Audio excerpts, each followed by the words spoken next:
Hey everyone, welcome to my channel SM academy. आज इस video में हम लोग क्लास फोर्थ की मैथ्स का chapter number fourth tick tick tick study करेंगे। ये इस चैप्टर का पार्ट 2 है। पार्ट 1 में हमने इससे आगे का स्टडी किया है। अगर आप लोग चाहें तो मेरे चैनल पे जाके उस वीडियो को भी देख सकते हैं, जहाँ पे हर एक क्वेश्चन को मैंने बताया है, साथ ही उसके आंसर्स भी हैं जिन्हें आप वीडियो को पॉज करके कॉपी भी कर सकते हैं। ओके, वीडियो को स्टार्ट करने से पहले मेरी एक छोटी सी रिक्वेस्ट, अगर आप लोग मेरे चैनल पे न्यू है then please like share and subscribe my channel. Thank you. चलिए फिर स्टार्ट करते हैं। Find out, do all animals grow at the same speed? क्या सारे एनिमल्स सेम स्पीड से ग्रो करते हैं? तो इस क्वेश्चन का आंसर होगा नो, नहीं, सारे एनिमल्स एक जैसी स्पीड से ग्रो नहीं करते हैं। अभी नेक्स्ट क्वेश्चन पूछा है, discuss about the growth of a hen, a cow and bird. आपको इन तीनों एनिमल्स की ग्रोथ के बारे में बताना है। तो सबसे पहले जो स्पीड से ग्रो करता है वो है बर्ड, उसके बाद में hen and then after cow. ठीक है, तो फर्स्ट नंबर पर होगा बर्ड, आफ्टर दैट hen और उसके बाद में cow.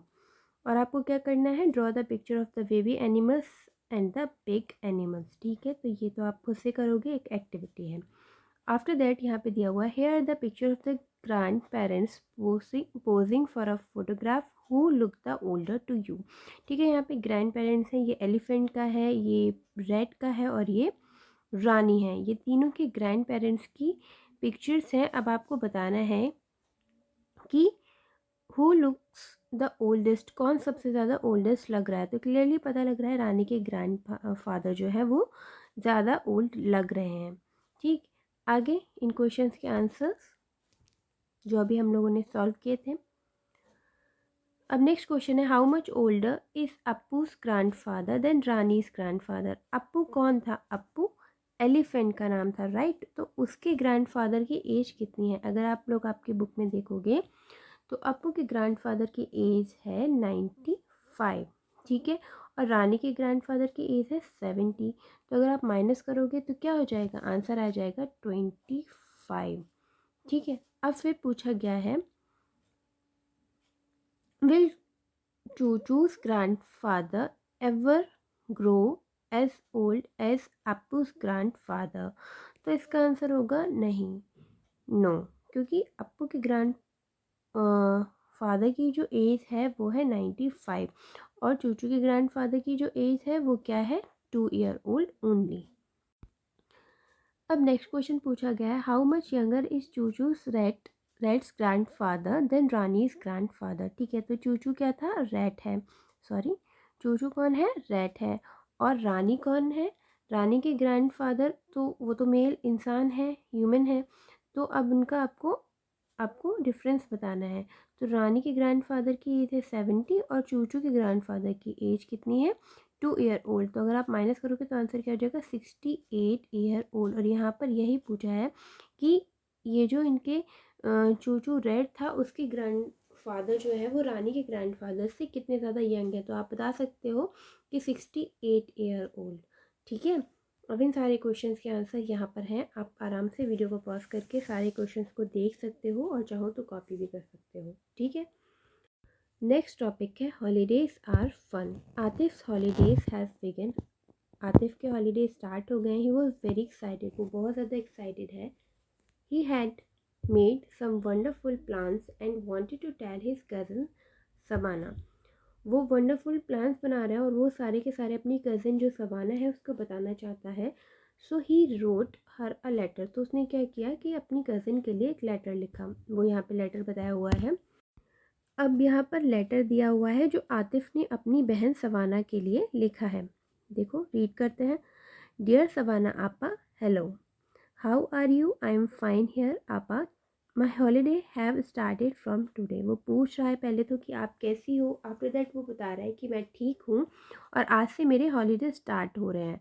I am going to my nani's place on 5/5/2006। यहाँ पर ये डेट बता रहा है। तो जब हम डेट लिखते हैं तो क्या करते हैं, पहले आप डेट लिखते हो, तारीख, उसके बाद मंथ लिखते हो और उसके बाद ईयर लिखते हो।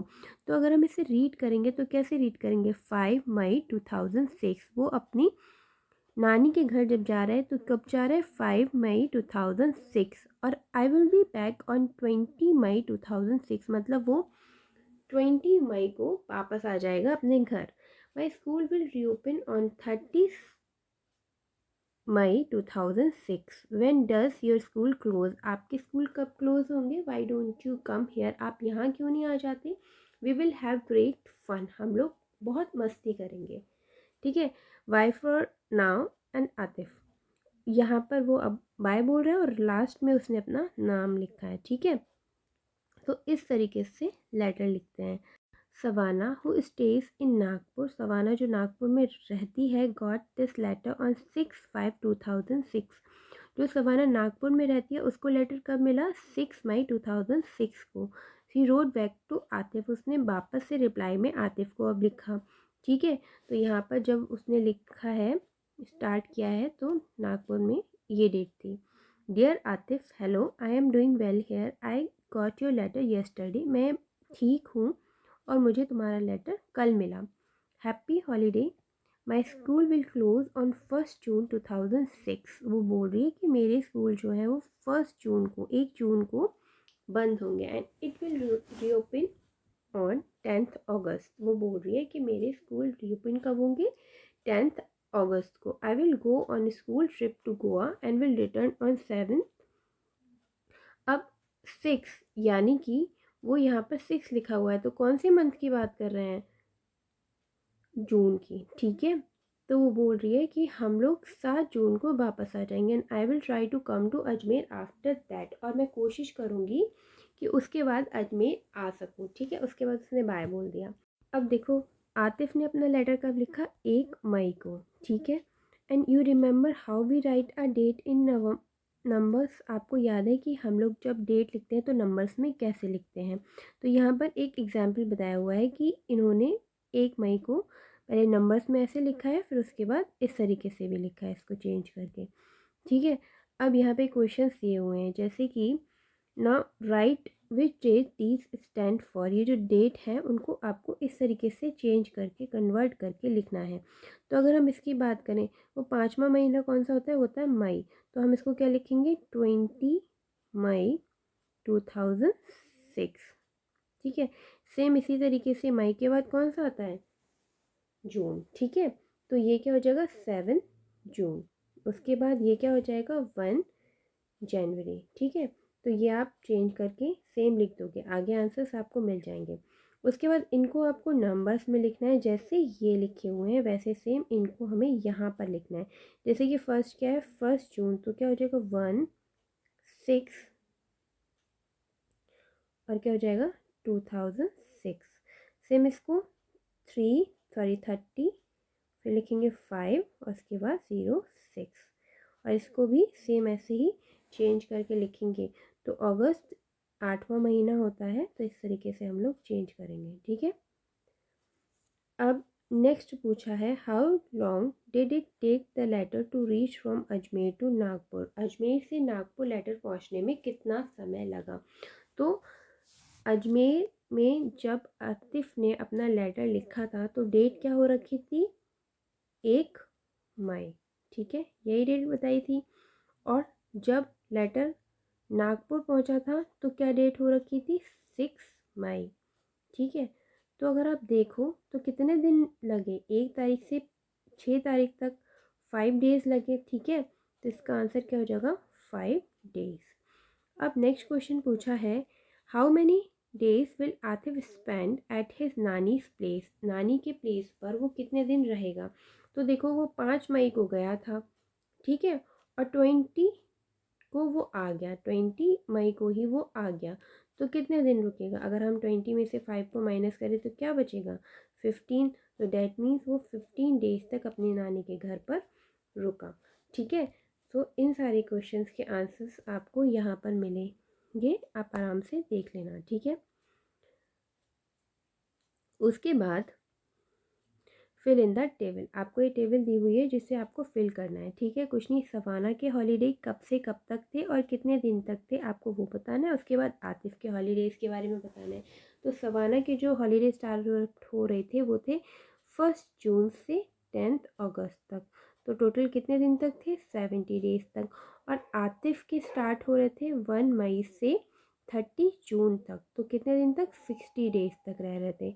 सो अब यहाँ पे पूछा है who has got longer holiday, किसके हॉलीडे लंबे समय तक चले। तो अगर आप देखो तो क्लियरली सवाना के 70 डेज तक चले हैं, तो दैट मीन्स सवाना के हॉलीडे ज़्यादा दिनों तक के थे।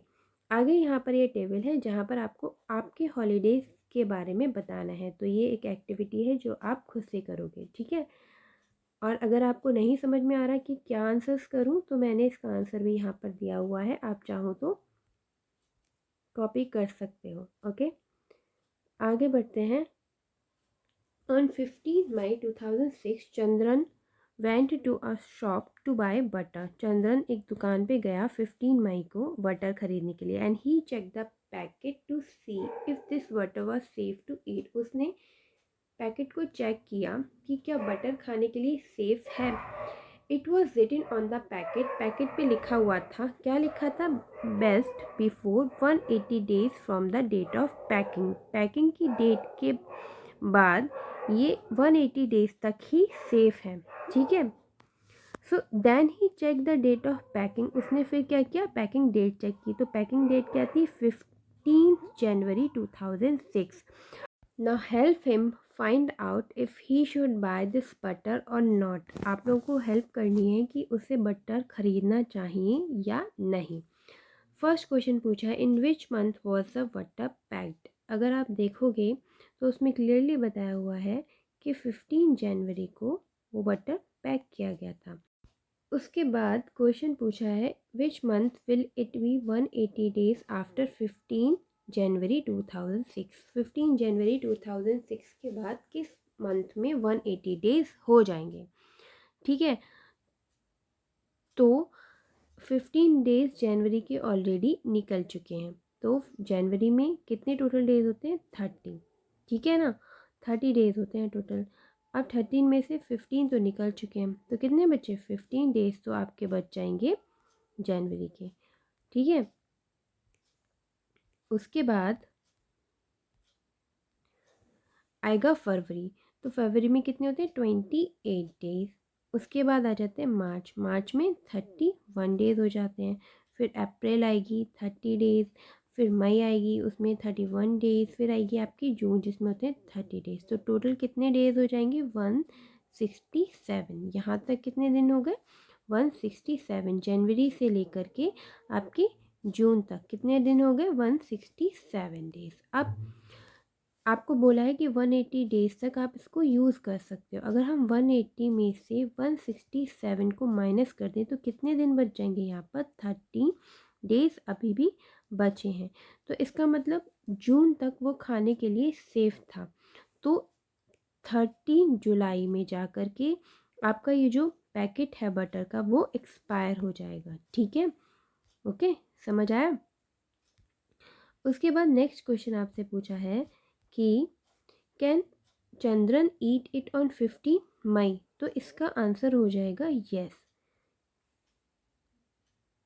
क्योंकि जो पैकेट है वो 13 जुलाई को एक्सपायर हो रहा है और वो पूछ रहे हैं कि मई में खा सकता है या नहीं खा सकता है, तो अभी तो काफ़ी सारे डेज बचे हैं, तो इसका आंसर हो जाएगा येस, वो खा सकता है, ठीक है। And do you ever check the date of packing of the things you buy. जब भी आप कोई चीज़ खरीदते हो तो क्या आपने कभी उस पर डेट चेक की है, तो अगर आपने की है तो उसका आंसर यस कर देना, और अगर नहीं की है तो नो कर देना। वैसे चेक करना चाहिए, ठीक है, आगे से आप लोग भी ध्यान रखिएगा। Have you ever seen medicine which have the expiry date written on them. कभी आपने मेडिसिन देखी हैं जिन पर एक्सपायरी डेट लिखी हो, यस, सारी मेडिसिन पर लिखा रहता है कि वो कब एक्सपायर होंगी। It tells you after which date it is unsafe to take the medicine. जो एक्सपायरी डेट होती है ना, उससे हमें ये पता लगता है कि किस डेट तक ये सेफ़ है खाने के लिए और किस डेट के बाद हम इसे नहीं खा सकते, ठीक है। अब ये उन क्वेश्चंस के आंसर्स जो अभी हम लोगों ने सॉल्व किए थे, ओके।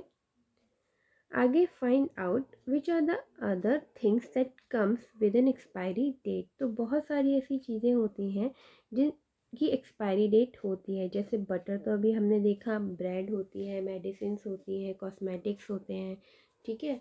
तो बहुत सारी चीज़ें ऐसी होती हैं खाने की, जितने भी आइटम्स होते हैं उन सबकी एक्सपायरी डेट ज़रूर होती है। On a cough syrup it was written, एक कफ सिरप था जिसपे ये लिखा हुआ था MFG डेट 7/03। तो this shows it was made in July 2003। Sorry, यहाँ पर 7 और 03 लिखा हुआ है, ठीक है। तो ये डेट बता रहा है कि ये जो सिरप था वो कब बना था, जुलाई 2003 में। और एक्सपायरी डेट बता रखी है, कब बता रखी है, जुलाई 2005, ठीक है। तो this shows the month and year till when it is safe to take, ठीक है। ये बता रही है कि किस मंथ और ईयर तक ये पीने के लिए सेफ है। So what month and year is written as 7/05। तो अभी मैंने बता ही दिया था कि हम इसको क्या बोलेंगे, जुलाई 2005, ठीक है। अब would it be safe to take the cough syrup in September 2005? नहीं, जुलाई तक ही सेफ है और सितंबर जुलाई के बाद आता है, तो दैट मीन्स इसका आंसर हो जाएगा नो। जुलाई के बाद हम इस सिरप को नहीं पी सकते हैं, ठीक है। अब नेक्स्ट क्वेश्चन, अभी जो हमने किए थे उन क्वेश्चंस के आंसर्स हैं। नेक्स्ट टॉपिक है Tutun missed the train. Tutun school had closed for the summer holiday. Tutun जो है उसके स्कूल्स जो थे वो समर हॉलीडेज़ के लिए बंद हुए थे। And he went to his grandma place and he met a lot of his cousins there. वो अपनी ग्रैंड माँ के प्लेस पर गया और वहाँ पर वो अपने बहुत सारे कजन से मिला। He was enjoying himself and did not want to go back home। वो बहुत ज़्यादा मज़े कर रहा था और अपने घर वापस ही नहीं जाना चाहता था। तो Tuntun pack your bag, the train leaves and 5:30 in the evening. अब उसकी माँ बोल रही है कि टुनटुन तुम अपना बैग पैक कर लो, जो ट्रेन है वो 5:30 यानी कि 5:30 इवनिंग में चली जाएगी। And oh no we are going back so soon, I wish we miss our train. वो बोल रहा है कि हम लोग तो बहुत जल्दी जा रहे हैं, मैं प्रे कर रहा हूँ कि हम लोग अपनी ट्रेन मिस कर दें। Tuntun and his parents reach the station at 5:15। Tuntun और उसके जो पेरेंट्स थे वो स्टेशन पर 5:15 पर पहुँचे। And but guess what, they had actually missed the train. और हुआ क्या कि उनकी जो ट्रेन थी वो एक्चुअली मिस हो गई, मतलब छूट गई। आगे क्या है यहाँ पे बताया, hurray that means I am not going back today. तो ये जो टुनटुन है बहुत खुश हो रहा है कि भैया अच्छा हुआ हमारी ट्रेन मिस हो गई, अब हम लोगों को वापस नहीं जाना होगा। So can you guess why they miss the train? आप लोग बता सकते हो कि क्या रीज़न रहा होगा कि जो ट्रेन थी वो मिस हो गई। उन लोगों की ट्रेन मिस होने का कारण था कि जो रेलवे पर जो क्लॉक लगी हुई थी वो 24 आवर क्लॉक टाइम था। और जो मतलब उनकी टिकट पर जो टाइम था वो 5:30 दे रखा था मॉर्निंग का, और वो लोग कब पहुँचे, 5:15 पर इवनिंग में। तो इसलिए उनकी ट्रेन मिस हो गई, क्योंकि अगर शाम की ट्रेन होती तो उनके जो टिकट था उस पर 17:30 लिखा हुआ होता। अगर शाम की ट्रेन होती तो ये टाइम उनकी टिकट पर लिखा होता, बट उनके टिकट पर 5:30 लिखा हुआ था और रेलवे पे जो क्लॉक थी वो 24 आवर वाली थी, ठीक है। तो उस पर अगर 5:30 लिखा हुआ है टिकट पे तो इसका मतलब ये है कि मॉर्निंग का टाइम नोट हो रखा है, ठीक है। तो इसीलिए उनकी जो ट्रेन थी वो छूट गई, क्योंकि उन्हें टाइम समझ नहीं आया। अब यहाँ पर इसी क्वेश्चन का आंसर, अब यहाँ पे बताया भी गया है कि actually the train had left eight 5:30 in the morning. जो ट्रेन थी वो सुबह में 5:30 पर चली गई। And Tuntun parents were upset, उनके टुनटुन के जो पेरेंट्स थे वो अपसेट हो गए। They asked the station master, उन्होंने स्टेशन मास्टर से पूछा, आर टिकट सेज 5:30, हमारे टिकट पे लिखा हुआ है 5:30। तो स्टेशन मास्टर बोल रहे हैं इसका मतलब है मॉर्निंग में, मतलब 5:30 का मतलब हुआ मॉर्निंग में। So oh yes, how could I forget that. अब वो उसके जो टुनटुन के पेरेंट्स हैं पापा, वो बोल रहे हैं ओ यस, पता नहीं मैं कैसे भूल गया। The railway will write 7:30 for 5:30 in the evening. मतलब वो बोल रहा है कि अगर रेलवे को ट्रेन 5:30 की रखनी होती शाम की तो टिकट पर 5:30 की जगह 17:30 लिखा हुआ होता, ठीक है। क्योंकि रेलवे ट्रैक पर जो घड़ी होती है वो 24 आवर के हिसाब से चलती है, ठीक है। उसमें क्या होता है, 12 बजे के बाद 1 नहीं बजते बल्कि 13 बजते हैं, ठीक है। यहाँ पर टुनटुन यही चीज़ पूछ रहा है अपनी माँ से, तो उसकी माँ आंसर करें because they use 24 hour clock. ठीक है, रेलवे पे जो क्लॉक यूज़ होती है वो 24 आवर यूज़ करती है। उसमें दोपहर में जब 12 बजते हैं ना, तो 12 बजने के बाद जैसे हम लोग नॉर्मली अपनी घड़ी में 1 2 3 इस तरीके से देखने लगते हैं, लेकिन जब 24 आवर वाली क्लॉक होती है तो उसमें 12 बजे के बाद जो टाइम होता है वो 13 14 15 इस तरीके से शो होता है। ठीक है, आगे look at this chart and it tells the difference between your watch and 24 hour clock. यहाँ पर ये जो चार्ट है वो आपको बताएगा कि 24 आवर क्लॉक में और हमारी जो क्लॉक होती है उनमें क्या डिफरेंस होता है। ट्राई टू कंप्लीट इट, इसको कंप्लीट करने का ट्राई करते हैं। ठीक है, अब देखो फर्स्ट और सेकंड क्वेश्चन का आंसर उन्होंने बताया है कि जब 1 o'clock होंगे आफ्टरनून में तो कितने 13 हो जाएंगे, जब 2 o'clock होंगे तो 14 हो जाएंगे। इसी तरीके से जब 3 o'clock होंगे तो यहाँ पर क्या हो जाएगा, यहाँ पर हो जाएगा 15 आवर, और जब 6 o'clock होंगे तो हो जाएगा 18 आवर, जब 9 o'clock होंगे इवनिंग में तो हो जाएगा 21 आवर, और जब 12 o'clock एट मिड नाइट होंगे तो यहाँ पर पूरा 24 आवर्स हो जाएंगे। ठीक है, क्योंकि ये 24 आवर क्लॉक है। ठीक है, उसके बाद यहाँ पर वही जो अभी हम लोग टेबल फिल कर रहे थे उसको मैंने यहाँ पे दिया हुआ है। ठीक है, आगे now can you tell why 24 hour clock is called so, मतलब जो 24 आवर क्लॉक होती है उसको 24 आवर क्लॉक क्यों बोलते हैं। क्योंकि देखो दिन में 24 आवर होते हैं और ये जो क्लॉक होती है वो उन्हीं को बताती है, मतलब ये जो क्लॉक होती है वो दोपहर में 12 बजने के बाद आगे का जो टाइम होती है वो 13 14 15 16 इस तरीके से बताती है। ठीक है, और जो नॉर्मल क्लॉक होती है वो जैसे ही 12 बजते हैं उसके बाद टाइम कैसे बताती है, 1 2 3 इस तरीके से बताती है। ठीक है, तो इसलिए हम इसको 24 आवर क्लॉक बोलते हैं। ठीक है, suppose a train leaves and at 8:30 at night. ठीक है, the time written on the railway ticket would be, तो जो टाइम होगा वो रेलवे टिकट पे कैसे लिखा होगा। ठीक है, तो दोपहर में 12 बज गया, उसके बाद का टाइम किस तरीके से होगा, 13 14 15 16 17। ठीक है, इस तरीके से होगा। तो जब 8:30 तक पहुंचेगा तो हम इसको कैसे लिखेंगे, इसको हम लिखेंगे 20:30। ठीक है, क्योंकि 13 पर क्या हो जाएगा, 1 बजेंगे, 14 पर 2 बजेंगे, 15 पर 3 बजेंगे, 16 पर 4, 17 पर 5, 18 पर 6 बजेंगे, और 19 पर 7, और 20 पर 8 बजेंगे। ठीक है, तो 20 पर हमारे 8 बज गए और इसमें क्या पूछा, 8:30। तो दैट मीन्स कि जब हमारी घड़ी में 8:30 हो रहा होगा तो यहाँ पर क्या हो जाएगा, 20:30। ठीक है, तो इसका मतलब कि रेलवे टिकट पर क्या लिखा होगा, 20:30। ठीक है, in a 12 hour clock each times comes twice a day. Yes, 12 hour जो क्लॉक होती है उसमें हर एक टाइम 2 बार आता है दिन में। सो 5:30 in the morning is 5:30 AM।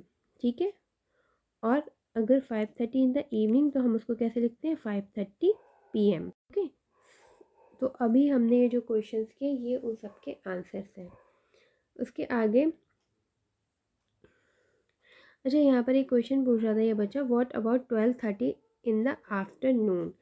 पूछ रहा है कि आफ्टरनून में अगर 12:30 होंगे तो हम उसे क्या बोलेंगे। ठीक है, तो उस पर ये आंसर कर रही है, that is 12:30 PM after 12 o'clock at noon we use PM till midnight. दोपहर में 12 बजे के बाद रात में 12 बजे तक हम लोग PM यूज़ करते हैं। ठीक है, दोपहर में 12 बजे के बाद रात में 12 बजे तक हम लोग PM यूज़ करते हैं, और रात के 12 बजे से सुबह के 12 बजे तक हम लोग AM यूज़ करते हैं। ओके, ये याद रखना। अब आगे, you must have noted the time of sunrise and sunset. आप लोगों ने सनराइज और सनसेट का टाइम देखा होगा। सो अब आपको वही बताना है, द टाइम ऑफ सनसेट आपको बताना है। तो हम क्या करेंगे, 6 AM। अभी मैंने बताया था कि रात में 12 बजे के बाद सुबह के 12 बजे तक AM होता है। और सनसेट का टाइम क्या हो जाएगा, आप लिख सकते हो 6:30 PM, क्योंकि दोपहर में 12 बजे के बाद रात में 12 बजे तक हम लोग PM लिखते हैं। ठीक है, अब यहाँ पर नेक्स्ट क्वेश्चन पूछा है, where have you seen 24 hour clock being used. आपने 24 आवर क्लॉक यूज़ होते हुए कहाँ पर देखी है? 3 एग्जांपल्स बताने। तो एक तो आप रेलवे स्टेशन लिख सकते हो, दूसरा एयरपोर्ट लिख सकते हो, और तीसरा आप लोग लिख सकते हो हम बस स्टैंड। ठीक है, ये 3 जगहों पर 24 आवर क्लॉक यूज़ होती है। तो इन सारे क्वेश्चंस के आंसर यहाँ पर दे रखे हैं। ठीक है, बस इसी के साथ हमारा ये चैप्टर फिनिश हुआ। आपको आई होप पसंद आया होगा। अगर वीडियो पसंद आया then please like share and subscribe my channel. Thank you, please take care, bye bye.